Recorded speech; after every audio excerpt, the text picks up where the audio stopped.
Hey, what's up everybody? How you doing? Welcome back to another episode of my 7 Pillars of Mental Performance in 365 Days.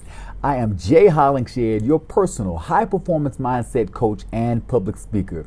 Today is episode 203 of 365, and today is Saturday, day 7 of the week. We will be discussing pillar number 7. Pillar number 7 is positive and negative self-talk. Positive and negative self-talk. Now, before we get into it, I got to give my shout out to everybody that's right on time at 9 o'clock. My Aunt Russell Cecily, what's up? I appreciate my Uncle Russell Cecily, sorry about that, Uncle. His wife is Gina Cecily, who is always on time as well. Man, Tracy White, what's up, Noble Tracy White? I see you, man, tuning in as well. My brother, Arthur Hollingshed, Noble Arthur Hollingshed, tuning in. So thank you all for tuning in right on time at 9 o'clock. You know how we do. We're going to break the myth of this CP time. We're going to just keep it on time as it's supposed to be.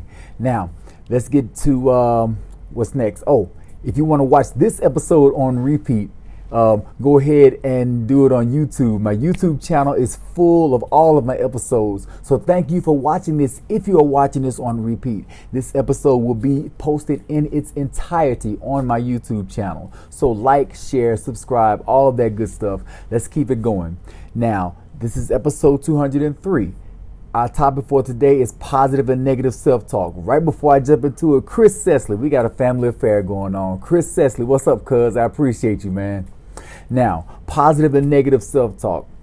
There are times when our self-talk is questionable and we don't know whether it's positive or negative. Now, to even get to the point of knowing whether our self-talk is questionable, we have to be paying attention to it. We have to understand what's going on in our head. What is our psyche trying to tell us? What is it trying to do? Is it directing us to go left or go right? But at the same time, when it's questionable, it doesn't mean stand there and try to figure it out. When it's questionable, just push the pause button and think. And think about where you are, what you're doing, and what's being said to you. Think about your circumstance that you're in and what's being said to you. Now, self-talk, what makes it negative? What makes it positive? Sometimes it's questionable. So to be certain, you have to consider two things which we should consider for everything. We consider the motives and intentions. Now, our self-talk is the voice of our psyche, okay? So we consider the motives and intentions. Now, the motives and intentions of the self-talk statements that we hear. So we consider the direction of the self-talk as well. The direction that it's sending us in. Is it sending us in a direction to do something or away from doing something? And if so, there is a why that we must explore. Why is it saying that? So, how does it make you feel, the self-talk? When it comes time to consider the motives and intentions, how does your self-talk make you feel? The voice that you're hearing, does it energize you? Or does it demoralize you? How does it make you feel? When you do this, you are basically applying the principles of awareness and mindfulness to your self-talk. You are tuning everything else out, shutting down the rest of the world, and all 5 of your senses are tuned in internally on you, on your mind, on your psyche, towards your self-talk, so you can figure this thing out. Now, this is basically, like I said, applying your awareness and mindfulness principles until you can control your self-talk. Now, how can that happen, or how do we do that? Let me give you an example of questioning, how we can question ourselves. Let's use questioning for an example. There's a statement that I heard when I was on the fire department. One of my old lieutenants, who's now a chief, Ken Newton, he made a statement. He said, you can ask me a question, but don't question me. You can ask me a question, but don't question me. Now, a statement like that, you have to consider the motives and the intentions. There are 2 statements that were made, but one was, each one of them have different motives and intentions. Like I said, you can ask me a question, but don't question me. So, with that being said, this statement puts us in the frame of mind of considering, like I said, considering the motives and intentions. Now, let's take the same scenario, or using the line of questionings, let's bring a scenario into it. Let's say you are a child and you see one of your friends in a tree that's pretty tall. That's about 10 foot tall tree.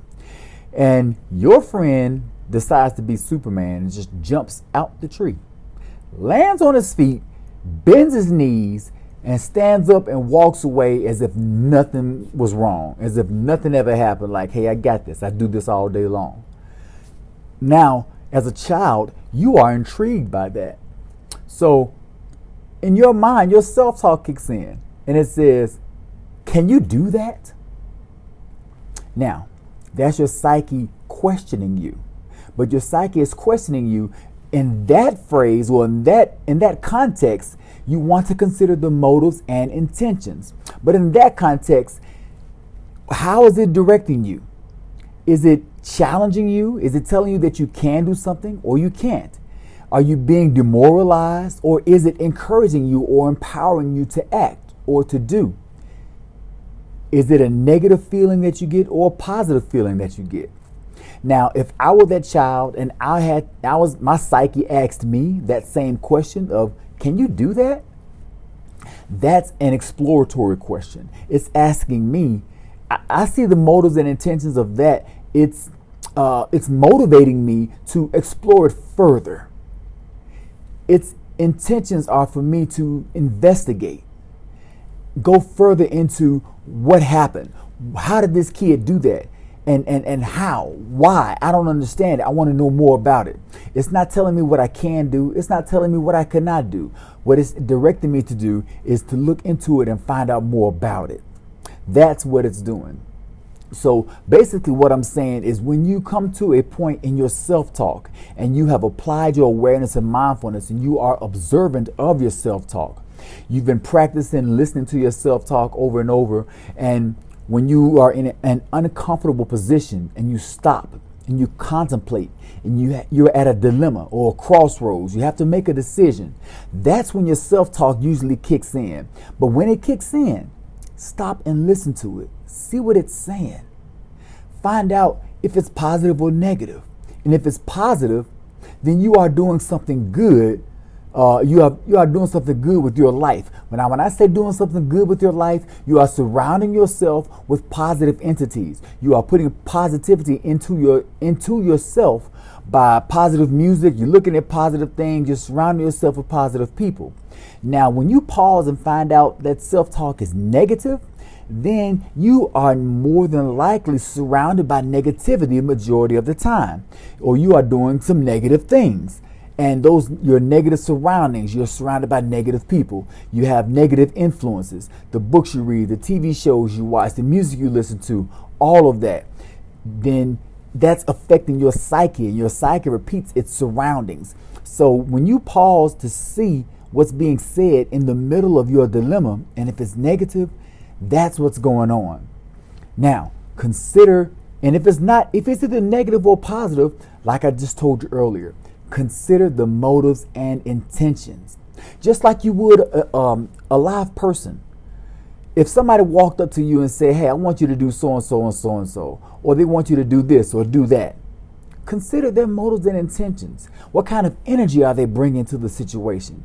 Your psyche brings energy in the statements that it tells you. If it gives you negative energies, don't do it. If it gives you positive energies, then go for it and do it. But the thing is, consider the motives and intentions until you can gain complete control of your psyche by having your psyche say to you what you want it to say to you. Remember, your psyche doesn't control you. You control it. It is your psyche. So when you get to that point, until you get to the point where you can control your psyche, listen to it more and more and apply the principles of awareness and mindfulness. Question your psyche. Challenge your psyche. You keep challenging, just challenge it like you challenge somebody else. They tell you to jump off a bridge. You're gonna say why. You challenged it. Your psyche tells you to do something crazy. Your psyche tells you something negative. Challenge it. Ask why. Get clarity before you do anything, even from your psyche. So that's all I have on positive and negative self-talk on today's episode. This is my 7 pillars of mental performance in 365 days. I am your high performance mindset coach, Jay Hollingshed, wishing you well. And before I get off, one of my classmates, Amber Williams, she has a birthday today. So Amber, happy birthday to you, sis. I appreciate you. Now, this is the end of the day. In any of our performances, they will always result in an effort or an excuse. One of the two. Recap your day. Compare your efforts and excuses. Which ones outweigh? Which ones did you do more of? Take that into consideration and carry that into tomorrow. Make the difference. Be well, stay blessed, and as always, through love, be a blessing. God bless.